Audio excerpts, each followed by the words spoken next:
method of mass communication, Twitter, to tell the world that he had parted company with his security advisor, John Bolton. Bolton hit back on the very same social media site to say that he had actually offered to resign first. What isn't in dispute is the fact that there were huge divisions within the Trump cabinet over plans to hold peace talks in the United States with the Taliban. Danny Eisdale is in Washington now for us. Danny.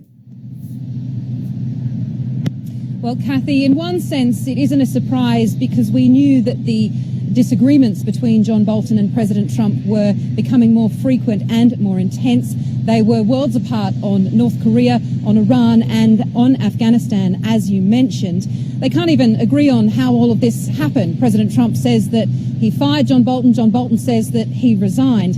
And it harks back to an earlier time when this was very frequent, the sudden removal of someone very high up in the Trump administration. Just today, everything changed very quickly. We were alerted this morning there'd be a joint press conference with Secretary of State Mike Pompeo and John Bolton this afternoon. Then the firing tweets happened and Mike Pompeo fronted the cameras alone. He said, of this, I am never surprised, and perhaps you shouldn't focus on the palace intrigue. But it is more than palace intrigue when it is the top of the tree for the White House, the chaos and confusion of its foreign policy strategy at such a critical time. Historically high tensions with Iran, nothing to show for negotiations with North Korea, secret peace talks with the Taliban called off before they began, and failing efforts to achieve regime change in Venezuela. As National Security Advisor, John Bolton's job was not to add to President Donald Trump's long list of foreign policy challenges, but to help him solve them. Thank you very much. Now he's out, sacked by tweet. I informed John Bolton last night that his services are no longer needed at the White House. I disagreed strongly with many of his suggestions, as did others in the administration, and therefore I asked John for his resignation, which was given to me this morning. I thank John very much for his service. I will be naming a new national security advisor next week. But that's not quite how John Bolton saw it go down. I offered to resign last night, and President Trump said, let's talk about it tomorrow. But then the pair often disagreed, which brings us to this. On the hour's dramatic breaking news, the National Security Advisor John Bolton is leaving. The third National Security Advisor of this administration to go. The president said, you know, he was going to be different. He's a businessman. And so none of us should be surprised that he fires people sometimes. Sometimes is one thing, but the turnover of this president's inner circle is dizzying. Wow. Oh. Wow! This is the year of wow. I don't know what happened there, but the bottom line is I appreciate what John has done for the country for a long period of time, and the president will now get a chance to pick a national security advisor who has more competence in. Fresh from his job as a commentator at Fox News, John Bolton joined the White House last April. Under George W. Bush, he served as U.S. ambassador to the United Nations, despite his contempt for the organization, once noting, if the 38th floor UN building in New York lost 10 stories, it wouldn't make a bit of difference. In Donald Trump's America First administration, he would serve as a hawk, unafraid to take a hard line against past enemies, even as the deal-making president reached out to them. John's very good. John is he has strong views on things, but that's okay. I actually temper John, which is pretty amazing, isn't it? Nobody thought that was going to happen. I'm the one that tempers him, but that's okay. I have different sides. I mean, I have John Bolton and I have other people that are a little more dovish than him. You can see him on the sidelines as President Trump pulled out of the Iran nuclear deal last year. But 1 year and many disagreements later, he wasn't as visible. Certainly not at the DMZ when the president met with Kim Jong-un in June. John Bolton was in Mongolia. The writing had been on the wall. Not only was there tension over North Korea, Bolton had favoured the strike on Iran that the president called off at the last minute. The president had reportedly cut him out of plans for a peace agreement with the Taliban at Camp David, a negotiation which this weekend was called off. On the same day he sacked John Bolton, President Trump's first national security advisor, Michael Flynn, was in court. He'll be sentenced later this year for lying to the FBI.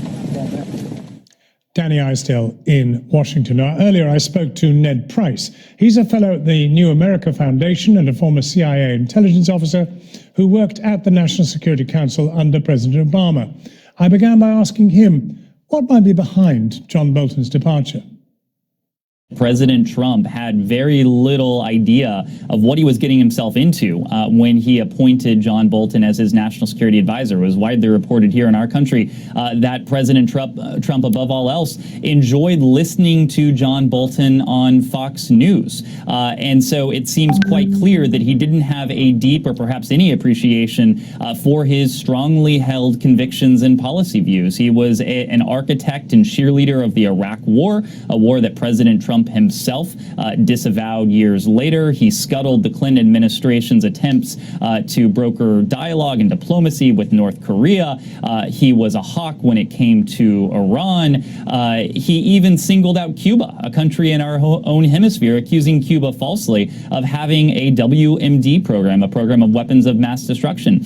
So there should have been very little surprise that Donald Trump, an individual who at the very least campaigned on promises of keeping America out of reckless foreign entanglements, didn't exactly align with the views of his handpicked national security advisor. So what went wrong with those Afghan talks which involved the Taliban apparently due to come to Camp David? Was Bolton for or against? Well, it seems there were both tactical differences and strategic differences. If the accounts that were reading now are correct, John Bolton seems to have been adamantly against the idea to invite the Taliban to Camp David, and I think rightly so. There is actually a report out now that President Trump and John Bolton engaged in a very heated discussion last night about the plan that was aborted over the weekend. But more strategically, on a broader level, John Bolton also seems to have been opposed to the diplomatic process in toto. Donald Trump, he doesn't have domestic policy victories, and so he sees foreign policy as an arena in which he can get some wins under his belt, and all of those potential wins would violate these deeply held core convictions that John Bolton brought to this office. So replacing John Bolton will be an absolutely key decision. Well, it'll be a key decision, but it'll be a very tough decision, not because this president will wrestle with who is the best fit, with who has the best and most competent ideas. It will be increasingly difficult to find someone who would be willing to take on this job. Let's just review the record. There have been 3 national security advisors in this 3-year-old administration. The first is in federal court today, waiting to be sentenced to prison. The second was very ingloriously pushed out of the job. And now John Bolton, depending on whom you believe, was either fired or resigned. And so I think Donald Trump is going to have a very difficult time finding someone who would be willing for his hand. And I think ultimately this president will decide on someone whose ideas are less important than the fervor with which they offer praise. The praise of President Trump, someone who will stroke his ego. Ned Price, thank you very much indeed for joining us. Now, as Mayor of London, Boris Johnson backed a project to